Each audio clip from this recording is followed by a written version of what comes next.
Assalamualaikum warahmatullahi wabarakatuh. Pemirsa Bangoswari TV, kembali lagi dengan saya Mila Hajirotima di Kabar Bangoswari. Selanjutnya saya persilahkan dengan hormat Pak Menteri PUPR. Assalamualaikum warahmatullahi wabarakatuh.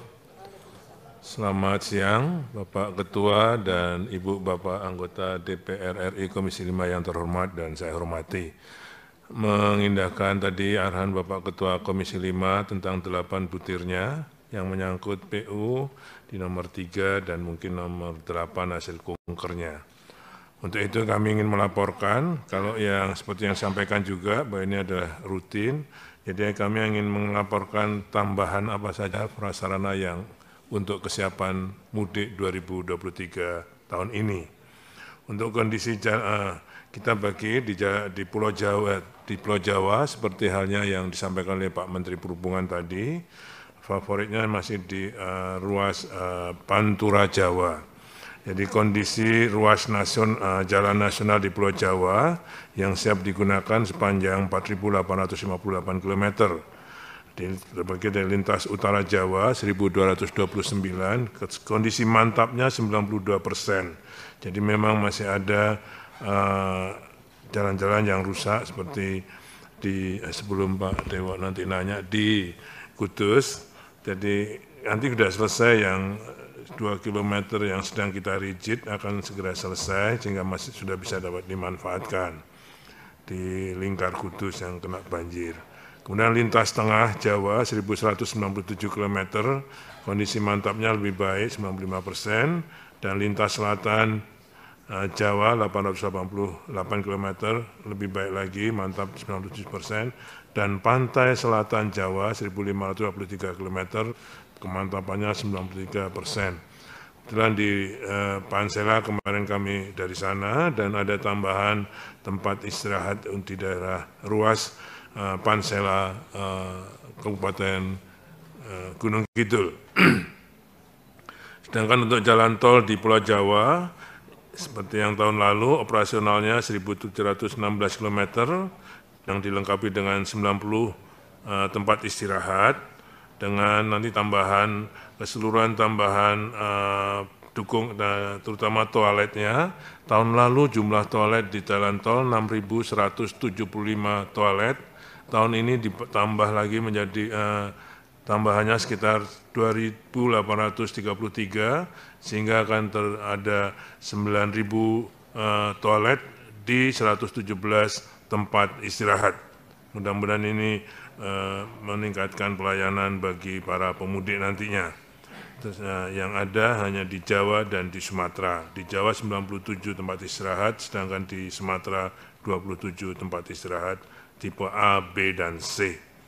Tambahan untuk ruas jalan tol yang beroperasi, yang sudah operasi di Bekasi, Cawang, Kampung Melayu, Semarang, Demak, ini yang cukup membantu kelancaran, dan di Krian, Legundi, Bunder, Manyar, sampai dengan Junction Uringin, Anom. Kemudian untuk potensi jalan fungsional, belum operasi tapi sudah bisa dipakai. Yang pertama adalah Cisumdawu, ini yang legendaris, karena baru akan selesai nanti mungkin pertengahan tahun, tapi pada tanggal 15 April ini, kami kemarin terakhir minggu lalu ke sana, itu akan sudah tembus dari Cilenyi sampai ke Cipali. Kalau yang sudah operasi baru seksi 4 dan 6 di Cimalaka dan Dawuan 28,2 km, sedangkan nanti di seksi 1, 2, dan 3, yaitu seksi 4, 5, dan 6 akan dibuka fungsional 15 April. Jadi sudah tembus dari Bandung ke Cirebon. Ini mudah-mudahan sangat membantu tugas Bapak Korlantas untuk bisa mengatur lalu lintas yang akan mudik ke Jawa Tengah dari Jawa Barat. Kemudian yang dari Pasuruan, Probolinggo, sampai interconnection di Gending sepanjang 8,6 km. Solo, Jogja, yang kami tinjau kemarin di seksi 11 Jadi dari exit tol Trans Jawa menuju ke Sawit, jadi menuju ke Jalan Nasional Jogja Solo, walaupun cuma 6 km, tapi itu sudah melewati sekitar 5 traffic light, sehingga sudah cukup membantu, sehingga orang dari Semarang atau dari Surabaya yang mau ke Jogja tidak harus ke Kartosuro, tapi langsung ke jalan tol ini, dari Simpang Kartosuro itu sampai ke Sawit. Kemudian Jakarta Cikampek 2 Selatan, dari Sadang sampai ke Kutanegara, 28,7 km, insya Allah akan bisa kita pakai secara fungsional.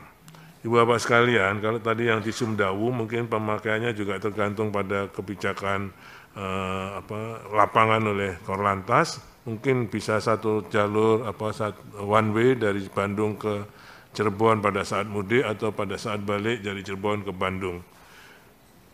Khusus untuk yang operasional jalan tol ini, Bapak sekalian, dalam rangka mudik ini kami mendelegasikan langsung kepada Korlantas untuk bisa mengoperasikan buka tutupnya dan kontraflow dan yang lainnya kepada Bapak Kepolisian. Kemudian masih di tol Jawa, ada perbaikan atau pelebaran jalan tol yang dilakukan di tahun 2023 ini yang sudah selesai, yaitu di tol Tangerang Merak segmen Cikande dan Semarang dan Serang Timur 20 km. Progresnya saat ini 93 dan ditargetkan selesai H-7 besok. Kemudian pelebaran tol Jakarta Cikampek jalur A, km 50 ke km 62, dan jalur B km 67 sampai km 50 dengan progres 91,94 dan dapat dimanfaatkan secara fungsional lebaran. Selain itu, Bapak sekalian, di Pulau Jawa ini, di depannya rest area, kami lakukan pelebaran, sehingga kalau ada antri masuk ke rest area tidak tersendat, tapi bisa melalui pelebaran yang insya Allah H-7 sudah akan bisa kita selesaikan semua sepanjang Cipali, sepanjang jalur tol di Pulau Jawa. Kemudian di Pulau Sumatera, ruas jalan nasional yang siap digunakan sepanjang 7.919 km, lintas barat 2.562, kondisi mantapnya 97%, jalan lintas timur 3.019 km, kondisi mantapnya 95%, dan lintas tengah 2.338 km, mantapnya 93%. Tol Trans Sumatera yang operasional sepanjang 738 dengan tempat istirahat dan pelayanannya, tempat istirahat dan pelayanan 27 rest area yang seperti kami laporkan tadi. Potensi tambahannya, kalau penambahan ruas yang operasional belum ada pada tahun 2023 ini, tapi untuk fungsional, Kuala Tanjung Tebing Tinggi, segmen Tebing Tinggi Indrapura, 28,5 km dengan segmen Dolok Merawan Sinaksak 15,6 km. Kemudian segmen ruas Sigli Banda Aceh seksi 5 dan 6 Blang Bintang Baitus Salam 12,7 km. Ini sudah jadi tapi belum dioperasionalkan. Dan Binjai Langsa seksi 2 Stabat Jalan Proklamasi 7,2 km dan Simpang Indralaya Muara Enim seksi Simpang Indralaya Prabu Mulih 63,5 km. Di Pulau Kalimantan belum ada tambahan prasarananya, masih seperti yang tahun lalu. Jalan nasional 6.556 km, jadi dari lintas utara, tengah, dan selatan dengan kondisi mantap 85,4%. Jadi masih banyak yang rusak. Dan Pulau Sulawesi, jalan nasional yang siap digunakan sepanjang 5.400 km, lintas barat 2.165 km, lintas tengah 1.415 km, dan jalan lintas timurnya 1.820 km. Sedangkan jalan tolnya juga belum ada penambahan. Demikian Bapak yang dapat kami laporkan. Kami untuk yang Jawa, mungkin kami ingin menyampaikan bahwa di Pansela kondisinya sangat baik, walaupun baru ada satu tempat istirahat, namun Pertamina sudah memprogramkan akan ada mobile Pertamina yang bisa melayani BBM di sepanjang Pansela. Demikian Bapak, sedangkan untuk ketersediaan lahan parkir yang ada tambahan tadi sedikit disinggung oleh Bapak Menteri Perhubungan di kilometer 97 Jakarta Merak kita siapkan lahan parkir sementara sekitar 5 hektar dan juga di Cipali kilometer 81 juga sedang dikerjakan lahan parkir sementara untuk bisa dipakai untuk istirahat para pemudik nanti. Saya kira itu yang bisa kami sampaikan, kurang lebihnya mohon maaf. Assalamualaikum warahmatullahi wabarakatuh. Demikianlah kabar Bangun Sore kali ini. Kita akan kembali di kabar Bangun Sore berikutnya. Saya Mila Hajar Fatimah beserta seluruh kru kerabat kerja yang bertugas undur pamit. Billahi taufiq wal hidayah. Wassalamualaikum warahmatullahi wabarakatuh.